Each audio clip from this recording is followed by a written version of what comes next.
From the Alex Trebek stage at Sony Picture Studios, this is Inside Jeopardy! Welcome back to Inside Jeopardy, your exclusive and official podcast destination for all things happening in the world of Jeopardy! I'm producer Sarah Foss, and I'm joined remotely. We don't know where he is, but he's with us in some capacity. Sam Buttrey, welcome back. It's good to be back from the Inside Jeopardy remote studio, coming to you from the site of the first powered flight in Australia. That's Diggers Rest, Victoria, and the pilot was Harry Houdini. Really? How about that? I love this. Now, how long do you spend on coming up with your factual locations each week, Sam? I'm just curious. Well, I bill by the hour, so it's hours and hours. Okay. So have you built up kind of, you're going to be like, you'll have them going into February, or do you have to get some more? Whatever tickles my fancy, that it took place in a faraway land, I pick up the Inside Jeopardy remote studio with the microphone and the camera and the lights, and I truck it over there and report from there, and no part of that is true. Wow. You are dedicated, Sam. You are dedicated. You know who else is dedicated? Our viewers. We are hearing everyone is loving the postseason. We just got some ratings back for week 1 of Champions Wildcard.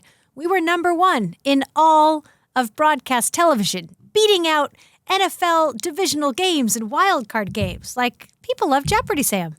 Number 1 in the ratings, number 1 in our heart. Absolutely. And now it has arrived. We're just building on this postseason. But of course, last week, the debut of the TOC. We saw some great games. We saw some great champions emerge. We're going to have that final quarterfinal game today.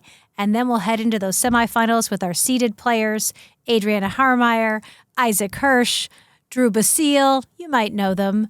And on a personal note, I do have to say that, sometimes we look for these visual clues and we can't always find the best video to match what our writers have come up with. So there was a particular clue, you'll see it today, about pumping, on a swing, how you have to, you got to do pumping to get it going. So I enlisted my 7-year-old and took her out to, I will say, I don't want to say ironically, but we actually went to Palisades Recreation Center and did that clue. The Recreation Center did burn down, but the swing set is still standing, and they're hoping to reopen the park at some point. But when you watch the show today and you see my little one Reagan pumping on that swing, I want you to know the lengths we go to bring these video clues to you. That is spectacular. Good to get that show business blood pumping early. Yeah. When was your show business blood first pumping, Sam? I guess it was when I first got on Jeopardy, the America's favorite quiz show. All right. So you were a late bloomer. A late bloomer, yeah. We've got a lot of games like pop culture this week. On Wednesday, we've gotten through the knockout rounds. And now our 27 teams are emerging for the quarterfinals. So it's really ramping up. We've kind of, so many thousands of people tried out for this show. We could only cast 81 teams. Now we're down to 27, so it's getting good. Those, of course, drop 3 episodes this week on Prime Video. We've got Celebrity Jeopardy coming up this Wednesday. And I'm just learning just recently how much our show is also helping people. So Ken actually shared with me that he received an email from a woman who told him that because of a clue she had seen on our show in November, that she was able to get a medical diagnosis that she may not have been able to receive if not for watching Jeopardy. So let's take a look at that clue. It was in the category of intolerable for $400. It's a common location for piercing, and a crease in one may be a sign of coronary heart disease. So it turns out it is in fact the earlobe, and this viewer checked in with her doctor because she knew that she had that, and it turned out she does have heart disease. Now, not that that is good news, but because of the show, she was able to get that diagnosis. I remember when that clue came by and I said to myself, wow, I didn't know anything about the crease in the earlobe. So it's so great that a viewer could watch that, make the connection, go to her physician and get that tended to. It's spectacular. I know. This is Jeopardy. Well, let's take a look at those first week of TOC games. Heading back to last Monday, we kicked it off with Allison Betts, Will Wallace, and Rishabh Wuppalapati. It was a pretty evenly matched game heading into Double Jeopardy where Will and Rishabh split the daily doubles, But then Will went on a tear, forming a strong lead. Allison stayed in contention heading into final, but it was a triple stumper in final. And so Will, with a minimal wager, was able to secure the win and the first spot in the semifinals. Yeah, that was a fun game. I want to talk about something that Allison said on Reddit afterwards. She said, on the very last clue of the Jeopardy round, I saw I was tied with Rishab, and I made the decision not to buzz in, even though it was the only Alicia Keys one I knew.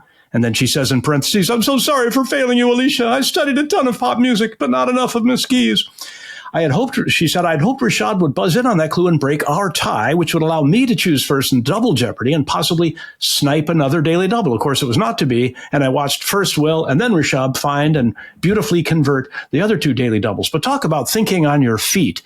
Having the opportunity to buzz in and declining it in the hope of getting a daily double in the second round. That's genius. It didn't work out for Allison, but so well played. Yes, such incredible strategy there. I loved hearing that from her on Reddit because, of course, I was watching that Alicia Keys category that I shot with her in New York on the set of her Broadway show, Hell's Kitchen, and I couldn't believe they weren't ringing in. I mean, this girl is on fire, which is the song my children changed the words to once when I set our toaster oven on fire. They went around singing, "This kitchen's on fire," which I did share that story with Alicia when I met with her. But obviously, the funny thing, and I don't know if you remember this, Sam, from being in the audience, but all of the contestants who were in the contestant green room, you could hear them going, ah, like they couldn't believe that the contestants weren't getting those clues. So we know people knew those responses. We can't judge our contestants in the moment, but I will be forever impressed that even in those moments,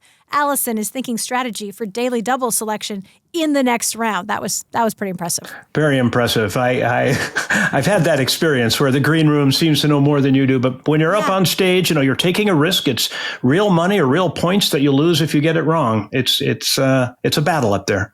And Will also took to Reddit to say the worst part of the TOC is getting to know all these amazing humans and then knowing you have to play against them.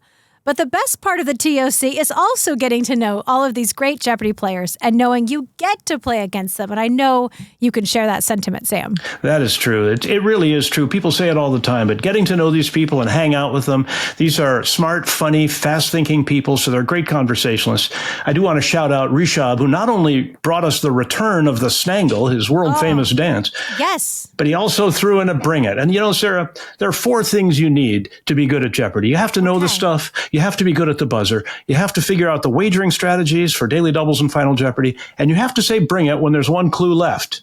Right? 4 things. This is basic Jeopardy. If you haven't caught on yet, folks, you got to bring it. And I wanted Allison to have a chance to say bring it because she had even talked with you about that during the honors ceremony. If you haven't had a chance to watch, it is up on YouTube.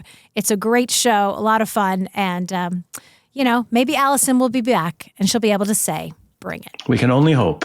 Well, Ken caught up with our 3 quarterfinalists after the first TOC game to see how they were feeling. Let's take a listen. Will, you had the lead going into final thanks to some great buzzer play. Oh my gosh, he's so fast. So fast. Allison was attempting more clues than you, but in fact, Rishab attempted more clues than either of you. Oh, wow. Just not your day on the buzzer. Will, what was your secret today? I practiced. I bought the closest thing I could to one of these and hooked it up to my laptop at home. And my wonderful partner, Brittany, was my coach and would text me 2 or 3 times a day asking if I had done my buzzer practice today. It's not quite the same as studying your vocal patterns, but I was really trying hard to get into just that ring when I think you're going to end a thing. Are you guys lights ringers, or are you listening for the clue? Sound all for sound, sure. all No, sound. lights. Lights. Because different schools of thought. It's like you read it pretty quickly, so you know the answer. You're just waiting for it to come on. Yeah. Well, there are different schools of thought. Today, it was a good day to be going on sound. Will, you're headed to the semifinals. How does that feel? It feels amazing. I really, I got to meet Rishab on my first, when I was an alternate, and back in September, and I really wanted to play him back then, and I also really didn't want to play him back then because he was really good. And then I just met Allison this week, and they're both amazing players. It feels good to be moving on, but it also felt great to play good Jeopardy with good people. Yeah, it's all about good people and great gameplay. Okay, moving on to Tuesday's game with Amy Hummel, Grant DeYoung, and David Erb. Another close Jeopardy round with David taking a small lead into Double Jeopardy, and thanks to a $3,000 daily double, he managed to protect his lead heading into final, with Amy close behind in second place. Another triple stumper final, and with a savvy wager, Amy came from behind for the win, to which she said, "Oh my God, I'm gonna barf." Yeah, I mean, Amy did not expect that when Ken said to her after the game, "Amy, you look like you've just run a marathon," and she said, "I think I'm going to throw up." You know, she loves playing Jeopardy, but the other parts where she has to kind of, do the other parts. She's in an emergency room. This woman is like cutthroat, literally. And, the fanfare was almost too much for her, but she's heading to the semifinals. A big city ER doctor, but she's, I guess, kind of shy, but good for her. She played a good game and deserved to win. Yeah, Grant had on his friendship bracelet. Of course, those were sent by Emily Sands, kind of honoring the tradition. She made them last year for all the TOC contestants. If you're wondering what it says, from the Alex Trebek stage, Heart, This is Jeopardy, of course, abbreviated. And we know Amy was wearing hers at Honors. So the friendship, the love, it's just going around here at Jeopardy. And now a quick word from our sponsor. When you think about businesses that are selling through the roof like Aloe or Allbirds, sure, you think about a great product and brilliant marketing, but an often overlooked secret is actually the businesses behind the business making selling and buying simple. For millions of businesses, that business is Shopify, home of the #1 checkout on the planet. Nobody does selling better than Shopify. And the not-so-secret Shopify uses Shop Pay that boosts conversions up to 50%. So upgrade your business and get the same checkout Aloe and Allbirds use. Sign up for your $1 per month trial period at shopify.com/Jeopardy, all lowercase. Go to shopify.com/Jeopardy to upgrade your selling today. Shopify.com/Jeopardy. And now back to Inside Jeopardy. All right, heading into Wednesday's game, we had Greg Jolin, Wakey Ranela, and Nilesh Venjamuri. This game was all Nilesh with a record-breaking 33 correct responses. He ended Double Jeopardy with, just a mere $28,200. And he claims a no-doubt runaway win, a little exclamation point as he's headed to the semifinals. Yeah, these were two champions that we'd seen come by, talking about Wekiai and Greg, and it wasn't close in this game. He just dominated the buzzer, Nilesh did.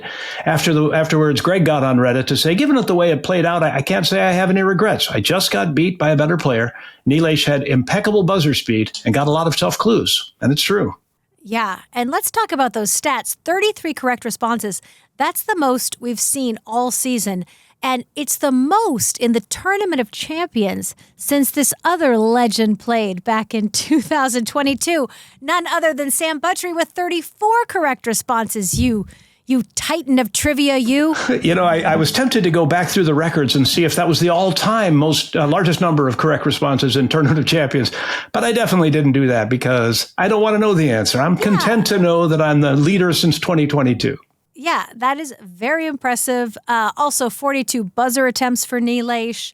33 of those, of course, successful. That's a 79% buzzer accuracy. Just unheard of, those numbers. And his Coriat, 28,200, tied now the most for the season with Drew Goins. Of course, in the second chance quarterfinal game is when he did that. So this was just really, really impressive. Let's hear how Nilesh was feeling after a very dominant performance in the TOC. Here are some numbers for you, Nilesh. 33 correct responses. 33 ties you with a few players from last season who were in this tournament, Drew Basile and Isaac Hirsch. Who we will be seeing in the semifinals, both had a 33 correct response game. Now, if it's any comfort to you two, you were also playing a very strong game. It's just that it was very hard to get in ahead of Nilesh on the buzzer. It's funny because when we were talking about the tournament, it's going to come down to buzzer and stuff, but I was telling people no one's going to get to 70% buzz in this tournament. Everyone's too good. Proved very wrong. You were trying to get in on 46 of those clues, Greg. That's to 42 for Nilesh. But he got in 33 times. That's 79% buzzer accuracy. We don't see that very often. And certainly against competition of this caliber. How did that win feel? Yeah, it's just one step of the journey, you know. There's a lot more Jeopardy to play, and I'm looking forward to seeing the rest of the games. And now he gets to sit back and enjoy the rest of those games. Well, on Thursday, we witnessed a great game among Mehal Shah, Ryan Manton, and Will Stewart. Ryan took an early lead and was building on it in Double Jeopardy when Will found the first daily double and went all in with 7,400 and was correct to take the lead. Then he found the last daily double on the very next clue, but this time opted for $100, a little smaller wager. He was correct again and took a $500 lead over Ryan heading into final. There we saw another triple stumper final, but a minimal wager from Ryan earned him the come-from-behind win. How fun is it to say triple stumper final, Sam? That's the first mistake I've made all day. All day. And it has been a long one. Well, I want to talk about final for Mehal. That was a tough one. And, you know, we are Jeopardy. We say it all the time. You don't have to spell things correctly, but you do have to be phonetically correct. And if not for one letter, Mehal wins this game. Yeah, exactly right. The correct response was annus horribilis, referring to something that Queen Elizabeth said about a bad year. Mehal wrote annus horribilis, which is awfully close. But I think the judges were right. It really did leave a syllable out that was necessary. And, you know, if Mehal had answered correctly, he would have won the game. Yeah. Ryan Manton, in his interview, we learned, if you didn't know already, he competed on Pop Culture Jeopardy with his wife and his friend. They were, of course, both in the audience. Now, their team is called the Bugsy Mogues, and they actually won their knockout game. So you got to stay tuned to Prime Video for Pop Culture Jeopardy because you will see Ryan in his quarterfinal game sometime coming up. You know, those quarterfinals start this Wednesday. So stay tuned to not only see Ryan in the semifinals, but you're going to get to see him on Pop Culture Jeopardy, too. He's a double threat, and if you've been watching Pop Culture Jeopardy, you know there is a lot of material there that doesn't usually get covered in regular Jeopardy, so there is a lot to learn. He's doing very well. And when he played Pop Culture, his original Jeopardy episodes hadn't even aired yet. So, I mean, he was just living in this parallel universe of Jeopardy's success with no one knowing but those of us who are in the audience or who work on the show. Those are weird times. In between the time that you tape and the time that you air, you can say nothing, and you're filled to the bursting with wanting to tell your friends, and you can't. And he didn't tell anyone. He didn't tell his family. Like, they didn't know until the show's aired, which is just incredible. Let's hear how he was feeling after knowing he's heading to the semifinals in regular Jeopardy in the TOC. Ryan, that was a very impressive game. Congratulations on the win. Thank you. How did you feel about that final Jeopardy? Did you think that was going to go your way? No. Not at all. Luckily, I was in a position where I could bet very little and still maybe get ahead. So you seem very calm about this. Is that because of your multiplicity of Jeopardy experiences in various formats? Maybe that helped a little bit, but this is also, I'm just playing with house money at this point, so I didn't expect very much for myself. Normally, I have a huge flop sweat right now. I'm doing pretty well, so I don't know. Just feeling good, I guess. You said your pop culture teammates are here, right? Yep. Who's your team MVP, Ryan? Which of you three? Eric. Lauren will agree with me. Is that right? Eric's the best. Oh, yeah, and he hasn't been on Jeopardy yet. We're getting him to take the test, and he still hasn't. Still eligible, right? Yeah. If you've been on Pop Culture Jeopardy. Well, Eric, we may be seeing you on this stage again before too long. But Ryan, congratulations. What a great game. You hung on for the win. Well done. Thank you. See you in the semis. I know. Based on how they're doing in Pop Culture Jeopardy, Eric, take the Anytime test. We want to see you on another version of Jeopardy. Well, we closed out the week with Mark Fitzpatrick, Allison Gross, and Kevin Laskowski. Mark got off to a hot start, taking a big lead into Double Jeopardy. He then continued his strong gameplay and with the help of a $5,000 daily double, entered final in first place. But Allison was very much still in contention. However, these triple stumper final Jeopardy, Sam, they've been tricky. It happened again, and so Mark was able to secure the win because he had that lead. 4 triple stumper finals this week. The writers are really taking it to the players. But I will say, great to have Kevin back. Of course, he's an Episcopal priest. He wears the collar. And during his initial run, fans were sort of surprised at the categories he was good at and the ones he would avoid. And he said, "What kind of minister refuses to answer on the King James Version of the Bible but gets Public Enemy correct?" Then he pointed to himself and said, "This one." He said it led to one of the best compliments he's ever received. "Unc knows what's up." Yeah, and Ken, used that moving forward. At the start of the Double Jeopardy round, Ken said, Unc knows what's up. Kevin selects first. So a little call back to Unc. I love it. And we talked about the impressive buzzer of Nilesh in an earlier game. Mark, even more impressive. He had an 86% buzzer accuracy in that game, absolutely dialed in. In the post-game chat, Ken asked, to what do you attribute your success? And Mark said, I didn't practice at all. Not worrying about it, I guess. Must be a Zen thing. He went on to say that it may be unconventional, but he tries to not practice much at home because he knows it won't be that way on stage. So to each his own, it's clearly working for Mark, so I'm not worried about him. It is unconventional, and it is clearly working. Good for him. He played a good game. Well, we know people have been very busy watching Jeopardy. Obviously, we have TOC, we have Pop Culture, and last Wednesday, we had a new episode of Celebrity Jeopardy as well. We saw quarterfinalists Roy Wood Jr., Brian Jordan Alvarez, and Phoebe Robinson. Brian took a small lead early in the game, maintaining it heading into Triple Jeopardy, but both Roy and Phoebe not far behind. Roy and Brian then battled it out. Lots of lead changes throughout that round. And then Brian, with the last two clues of the round, took a $2,000 lead over Roy as we go into final. But then it was Roy, the only one to come up with the correct response, and he is headed to the semifinals. This was a very entertaining game, and my theory that comedians do better than, say, musicians or athletes couldn't be tested because they're all three comedians and comic actors. So my theory is still somehow fine, but it was great to see these people have fun, and I thought they played pretty well. Yeah, and now we've got $30,000 going for Brian's charity, Communities in Schools, and $30,000 for Phoebe's charity, RED, the division of the One campaign. Well, it's not worth nearly as much for charity, but it is equally as entertaining. Sam, it's time for your segment. But wait, there's more. What do you have for us? But wait, there's more. This week's clue comes from Wednesday's game, so if you would, bring it. Chemistry 400. A 2008 study did God's honest work and found out how the structure of this fresh maker candy causes Diet Coke to effervesce. Greg. What is Mentos? Yes. Mentos, the fresh maker, the mint with those weirdly European ads. If you're watching or listening to the podcast and you've never seen the Mentos and Diet Coke experiment, you got to stop right now, pause, and go look it up because it is really cool. The story is you drop some Mentos into a 2-liter bottle of soda, and you get a geyser shooting up maybe 10 feet in the air for real.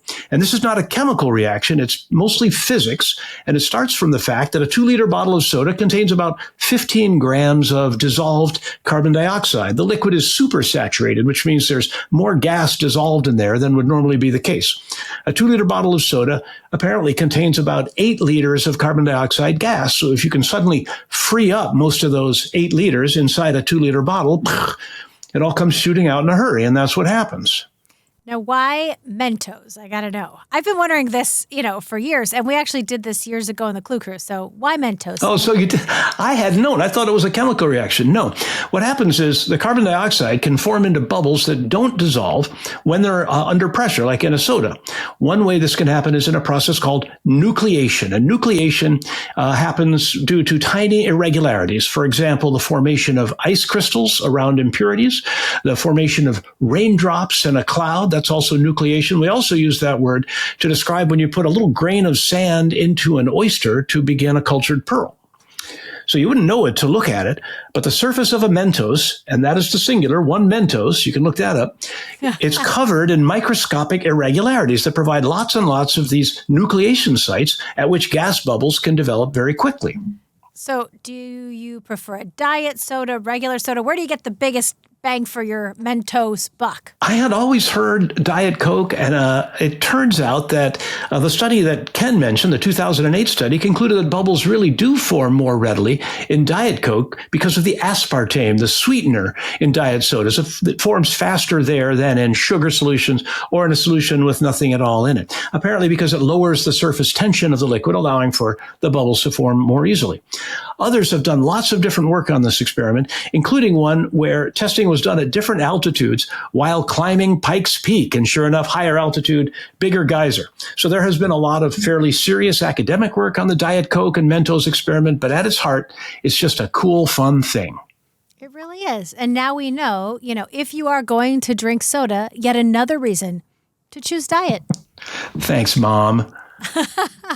Well, it's now time for our host chat. This one took place at one of our celebrity tapings. And someone asked Ken, how are the celebrity players selected? There is it's an interesting recruiting practice because we're not just a show that you can just plug people in and they'll have a good time. It's a tough show, and you want people who are ready for that, who have seen it, who understand the format. And so I think a lot of research goes into finding people who have talked about their love of Jeopardy. Maybe they helped us out with a clue or two, so we know that about them. They have a reputation for, being smart in some other way. When all else fails, we just basically find actors who wear glasses. And no, I'm just kidding. That's not true. Yeah, and it really does happen in all different ways. I actually sat on a plane flight next to an agent once, and we got to talking, and I was like, hey, any of your clients want to play Celebrity Jeopardy? So we've got someone lined up for next season based on that. Sometimes when we do these clue shoots, they'll say, I would love to play, friends of friends. So it can happen in all different ways. And I will say this season in particular, people are watching and they're reaching out and they're saying, I want to be on the next season. So season 4 could be very good. I'm looking forward to it. This has been a great season. I think every player you've had has been competitive in every game, and that's not always the case. Yeah, and that's been something very important as we have brought Celebrity Jeopardy to prime time. Yes, we want it to be entertaining. Yes, we want it to be fun, but we want the players to perform well. And that's what's kind of, happened as we've gone through these new primetime iterations. So it's fun. And that is it for this week of the pod. Believe it or not, Sam, we're going to be getting into JIT because we will be too legit to quit next week on the Alex Trebek stage. You won't want to miss our next pod because we are going to reveal the JIT lineup, all 27 of our Jeopardy greats who are coming back to join us. We've got, of course, the knockout rounds are done for pop culture. We've got the quarterfinals coming up this Wednesday. We've got a new episode of Celebrity Jeopardy. We're going to finish up with the quarterfinals of TOC and syndication today and head into the semifinals and finals. So there is so much Jeopardy. Go start watching. We'll see you here next week. Bye. We're so glad you're here. Stick around and click that subscribe button so you see all our latest videos.